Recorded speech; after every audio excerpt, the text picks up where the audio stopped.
Hallo liebe Kinder, ich dachte, ich mache heute mal etwas Kreatives und habe Pasta gemacht. Wie ihr seht, habe ich jetzt mal ein bisschen Salz ins Wasser da und da ist nur wenig Wasser in die Pfanne. Das ist ein Pro-Trick von mir, weil hier kommt noch viel Wasser in die Pfanne. Im anderen Pfanne, die man fast nicht sieht, habe ich Nudeln drin da und tue das warm.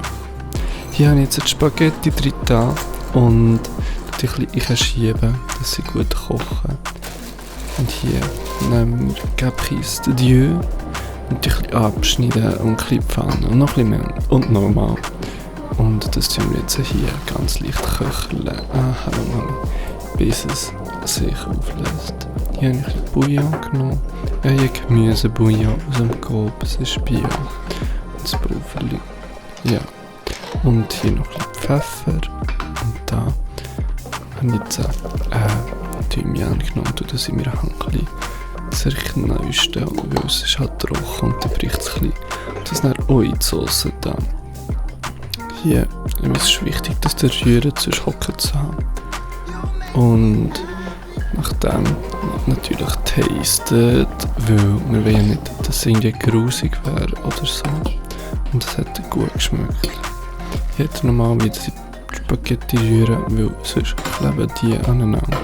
Und das wollen wir natürlich nicht.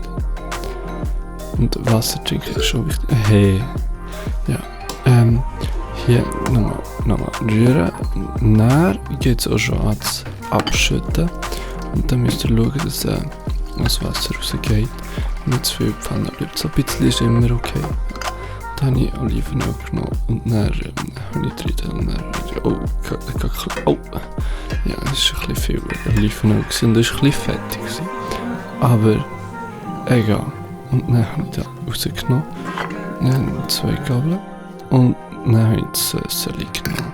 Mal gerührt, was es in den Deckel geht und drüber geleert. Und ja, hey, for real, schaut an. Die Konsistenz ist noch sehr flüssig.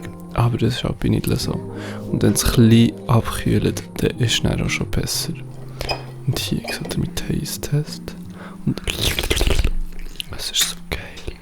For real. Nein, wirklich. Und ausschlecken. Fühlt euch überall daheim hin. Und schlecken dort aus. Ja, es war sehr geil. Peace.